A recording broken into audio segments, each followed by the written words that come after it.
Salatu wassalamu ala asyrafil anbiya wal mursalin sayyidina wa habibina maulana Muhammadin wa ala alihi wa sahbihi ajma'in amma ba'd. Raditu billahi rabba wa bil islami dina bi sayyidina Muhammadin sallallahu alaihi wasallam nabiyya wa rasula. Inna salati wa nusuki wa mahyaya wa mamati lillahi rabbil alamin la syarika lahu wa bidzalika umirtu. Para jamaah Masjid Besar Nurul Muttaqin ingkang dimuliakan kalian Allah Subhanahu wa taala. Alhamdulillah pada pagi hari ini kita diberikan kenikmatan oleh Allah untuk dapat melaksanakan sholat subuh berjamaah di masjid, sekaligus tetap menjaga amal ibadah puasa kita di dalam bulan yang mulia ini, yaitu bulan Ramadan. Alhamdulillahirabbil alamin. Yang pertama, saya mulai tadi perut mulai rodok mules karena tidak ada persiapan untuk ngisi. Nah, ini jangan sampai kula dados badal sak lawase. Nah, niki perkara niki ya. Cuman muga-muga kula kali panjenengan di dalam bulan Ramadan ini tetap diberi kesehatan lahir dan batin oleh Allah Subhanahu wa taala. Amin amin ya rabbal alamin. Bismillahirrahmanirrahim. Para jamaah ingkang dimuliakan kali Allah Subhanahu wa taala.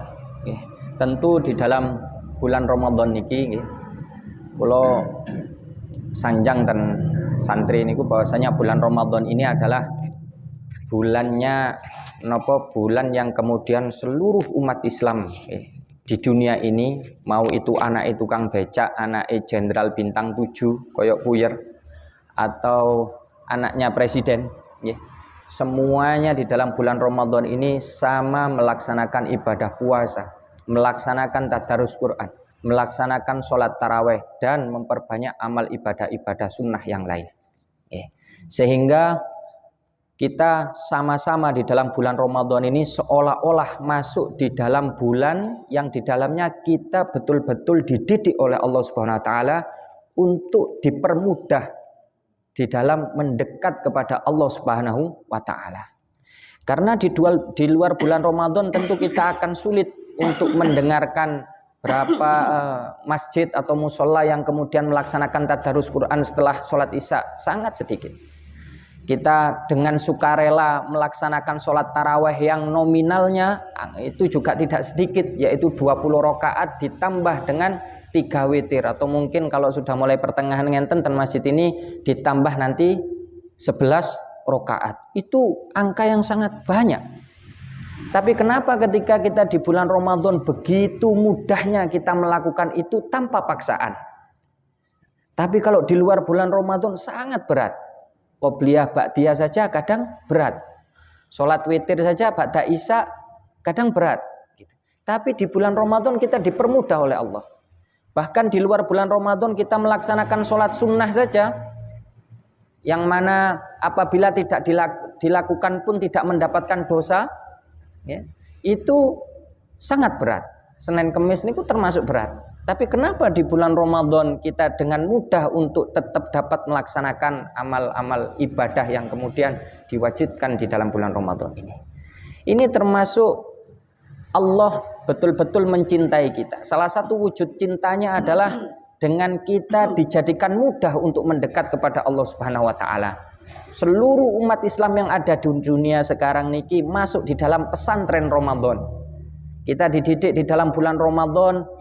Minggu, kalau menurut Imam Ghazali, sebagaimana dulu sempat saya sampaikan bahwasanya puasa orang itu dibagi menjadi 3, ya, puasa umum, puasa khusus, dan khusus yang khusus itu khusul khawas, ya, yang di atasnya level khusus itu. Tentu panjenengan juga sama-sama tahu gitu. Maka 10 hari pertama kita belajar untuk beradaptasi sebagaimana puasanya orang-orang awam, ya, yang awalnya makan ketika pagi hari, ngopi, ngerokok mungkin di pagi hari, nongkrong kita. Sehingga kita sekarang menjaga diri kita dari makan, minum siang hari. Itu kita adaptasi selama 10 hari. Dan 10 hari berikutnya, ya, idealnya kita sudah masuk di dalam tataran puasa tingkat yang berikutnya, yaitu tingkat puasa yang khusus. Yang mana sekarang sudah menginjak hari ke-15. Bagaimana puasa yang khusus itu adalah puasa yang kemudian tidak hanya secara jasad kita yang menahan dari hal-hal yang dilarang oleh Allah Subhanahu wa taala, dari makan minum, ya, dengan ketundukan kepada Allah, dengan ketentuan waktu mulai fajar shadiq sampai tenggelamnya matahari. Boten. Tapi juga kita diminta untuk bagaimana belajar batiniah kita, ya, itu juga taat kepada Allah, ya, menjauhi apa yang telah dilarang oleh Allah sebagaimana riya, sombong, takabur, terus adu domba, ya, ghibah, fitnah dan lain sebagainya. Lalu kemudian ketika 10 hari terakhir di dalam bulan Ramadan, kita seharusnya sudah meningkat di dalam puasa kita. Apa itu? Puasa kita sudah tidak lagi berorientasi kepada pahala. Karena kalau kita hanya berpuasa, beribadah hanya berorientasi tujuannya pahala, maka seolah-olah kita memiliki anak, tapi anak kita hanya menginginkan harta dunia kita, tapi tidak menginginkan kita selaku orang tua. Tentu itu sangat kecewa sekali. Maka kira-kira kalau disuruh memilih, apakah kita memilih pahalanya Allah Subhanahu Wa Taala, kita memilih surganya Allah Subhanahu Wa Taala, atau kita memilih yang menciptakan pahala, yang menciptakan surga, yaitu Allah Subhanahu Wa Taala. Maka sudah seharusnya nanti di 10 hari yang terakhir di dalam bulan Ramadan kita harus memperbaiki orientasi kita di dalam beribadah, yaitu jamaah kita, sholat kita, puasa kita, taraweh kita, witir kita, itu betul-betul karena Allah Subhanahu Wa Taala, bukan lain-lain. Termasuk karena pahala. Karena bagi makom-makom tertentu orang yang menginginkan pahala berarti dia termasuk melakukan kesirikan-kesirikan kecil. Ya, yang diinginkan adalah makhluk, bukan Allah Subhanahu Wa Taala.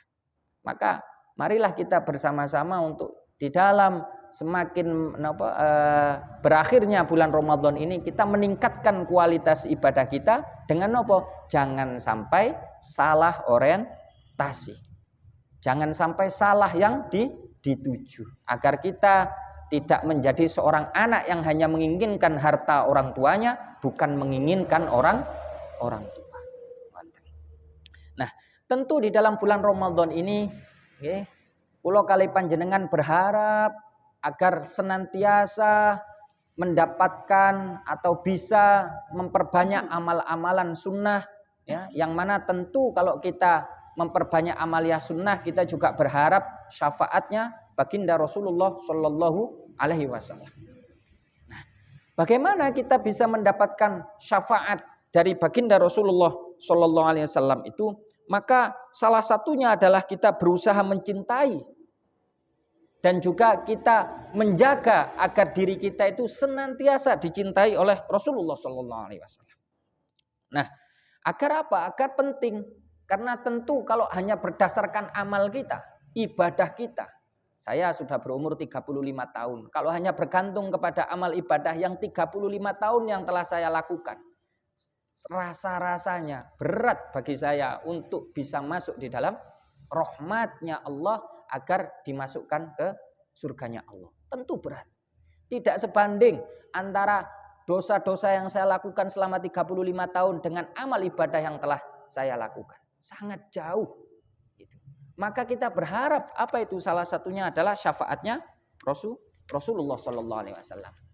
Dan orang yang mencintai Rasulullah, ya, sebagaimana wonten hadis, yuhsyarul mar'u ma'aman ahabba. Seseorang itu di hari kiamat dikumpulkan bersama orang yang dicintainya.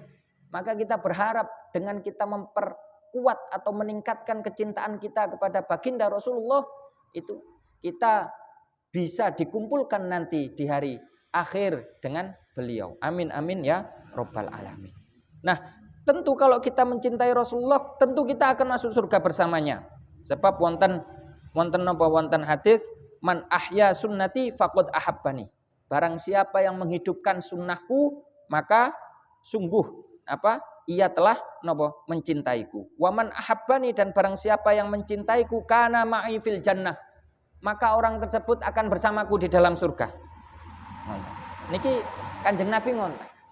Tadi siapa yang menghidupkan sunnah. Termasuk salah satu hal yang paling sederhana adalah kita bersiwak sebelum melakukan sholat. Ini hal yang paling sederhana.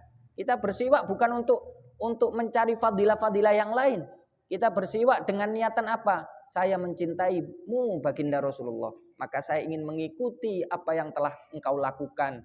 Dimulai dari hal yang paling sederhana, yaitu bersiwak sebelum melakukan sholat. Fadilah-fadilah itu nanti akan datang dengan sendirinya. Nah, adapun sunnah Rasul niku sangat luas di dalam semua sisi kehidupan. Okay. Yang pertama, khususnya yang paling gampang niki adalah tentang tata cara makan atau terkait dengan makan. Terlebih kita sekarang sedang berpuasa. Okay. Yang pertama, tentu di dalam makanan itu adalah kita jangan sampai makan kecuali dengan makanan yang halal. Niki penting. Sebab halal atau haramnya makanan dan minuman itu berpengaruh terhadap diterima atau ditolaknya amal ibadah kita, sekaligus doa kita kepada Allah Subhanahu wa taala. Rasulullah sallallahu alaihi wasallam bersabda, "Tsumma dzakara ar-rajulu yutilu safara asy'ata aghbar, yamuddu yadayhi ila sama, ya Rabb, wa mat'amuhu haramun, wa mashrabuhu haramun, wa malbasuhu haramun, wa ghudhiya bil haram, fa anna yustajabu lah." Ya.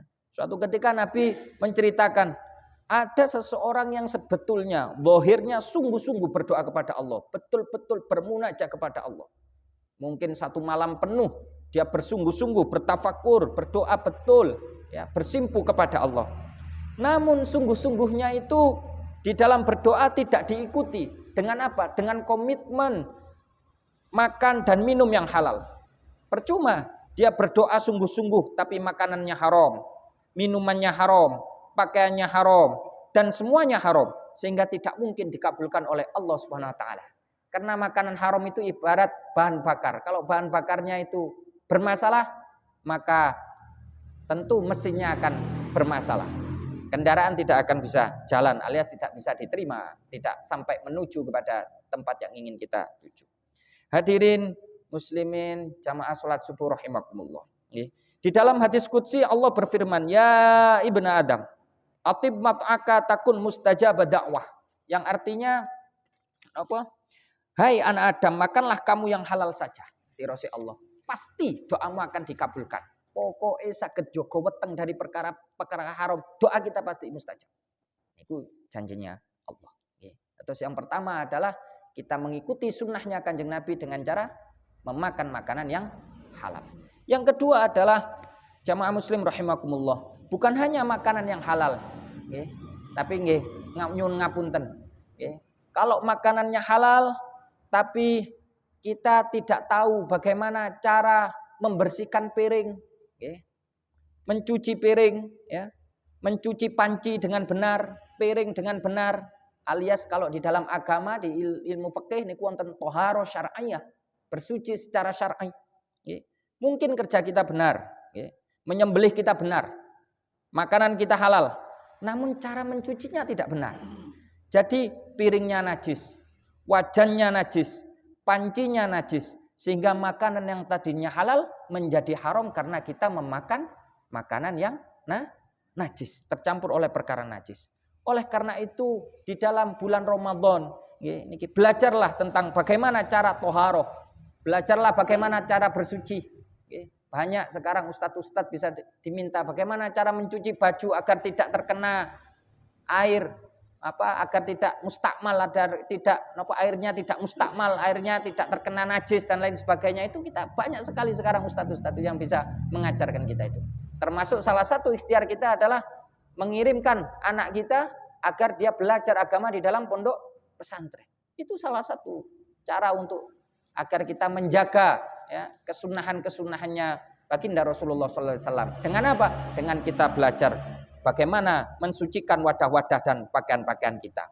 Sehingga apa? Nanti ketika kita makanan yang akan kita makan dan pakaian yang kita makan itu, pakaian yang kita pakai itu betul-betul halalan dan thayyiban. Yang ketiga, jamaah Masjid Besar Nurul Muttaqin ingkang dirahmati Allah Subhanahu wa taala. Kanjeng Nabi niku enggak ada prinsip nahnu qaumun la naqulu hatta najua wa idza akalna la nashba. Nggih. Terus para nabi niku adalah kaum yang punya komitmen. Komitmen ini niku ngenten. Kalau belum benar-benar lapar, nabi niku tidak makan. Kalaupun makan, sekiranya akan merasa kenyang, maka nabi itu akan berhenti. Kan ngoten nih. Mboten diterusaken sampai kekenyangan. Lah niki monggo sareng-sareng belajar. Mentang-mentang buka bersama pas di kafe, nggih, bukber keluarga di kafe atau di restoran, langsung dipol, gas pol. Akhirnya nopo? Taraweh arasan sebab kewarken. Lah niku salah satu sunnah yang sederhana. Nggih. Maka malah kayak di kita nih kadang kita belum lapar malah wis mangan. Berbeda dengan Nabi. Nabi kalau ndak lapar ndak bakalan makan. Dan kalau mau merasa kenyang akan berhenti. Kalau kita sebaliknya, kalau kita belum lapar kita makan dan saat makan pun kita sampai kekenyangan. Lah ini bukan sunnahnya Rasulullah. Walaupun apa yang kita makan itu halal. Lalu yang keempat adalah makanlah dengan tangan kanan. Lah ini penting. Diawali nopo? Dengan mengucap bismillah dan diakhiri dengan alhamdulillah. Ketika makan bersama dengan banyak orang di atas meja, jangan sampai secara adab nih, jangan sampai mengambil makanan yang jauh dari apa yang telah disajikan di depannya kula kali panjenengan. Nah niki penting. Sebagaimana Rasulullah SAW bersabda, "Samillaha wa kul biyaminika wa kul mimma yalika." Sebutlah nama Allah, makanlah dengan tangan kananmu dan makanlah apa yang ada di depanmu. Jadi nopo sing diisugunoten ngarep itulah yang kita makan. Karena itulah hakikatnya rezeki yang diberikan kepada kita oleh Allah Subhanahu wa taala. Tapi kalau kita kan tidak, kita waduh ternyata yang ayam panggang ada di sana, yang tempe ada di sini. Maka tangan kita akan menuju ke ayam panggang yang ada di sana. Lah monggo sareng-sareng di dalam bulan Ramadan ini termasuk kula belajar bagaimana cara meningkatkan amal ibadah kita sekaligus menyempurnakan ibadah-ibadah kita ya, agar semakin mendekat ya, dengan sunnahnya Rasulullah SAW. Berharap kita semua dicintai oleh Rasulullah SAW dan berharap kita dikumpulkan nanti di hari kiamat bersama Rasulullah Shallallahu Alaihi Wasallam. Semoga Allah menakdirkan kita masuk surga bersama Rasulullah dan memudahkan kita mengikuti sunnah-sunnah Rasulullah sehingga kita selamat di dunia maupun di akhirat. Wallahu a'lam bishawab. Alafu minkum wabillahi taufiq wal hidayah wa ridha wal inayah. Assalamualaikum warahmatullahi wabarakatuh. Bismillahirrahmanirrahim. Alhamdulillahirabbil alamin hamdan yuafi ni'amahu yukafi mazidah ya rabbana lakal hamdu kama yanbaghi li jalali wajhikal azimi sultanik. Allahumma shalli ala sayyidina Muhammadin salatan tunajjina biha min jama'il ahwali wal afat wa taqdi lana biha jami'al hajat wa tutahhiruna biha min jami'is sayyi'at wa tarfa'una biha 'ala darajat wa tuballighuna biha aqsal hayat min jami'il khairat fil hayati wa ba'dal mamat. Rabbana dhalamna anfusana wa illam taghfir lana wa tarhamna lanakunanna minal khasirin. Rabbana ighfir lana wa li ikhwanina alladziina sabaquna bil iman wa la taj'al fi qulubina ghillan lil الذين آمنوا ربنا إنك رؤوف رحيم ربنا اغفر لنا ولوالدينا ولمشايخنا ولمعلمينا وارحمهم كما ربونا صغارا ربنا هب لنا من أزواجنا وذرياتنا قرة أعين واجعلنا للمتقين إماما ربنا آتنا من لدنك رحمة وهيئ لنا من أمرنا رشدا ربنا آتنا في الدنيا حسنة وفي الآخرة حسنة وقنا عذاب النار وصلى الله على سيدنا محمد النبي الأمي وعلى آله وصحبه وبارك وسلم بفضل سبحان ربك رب العزة عما يصفون وسلام على المرسلين والحمد لله رب العالمين بالسر ونور وبالحق الفاتحة.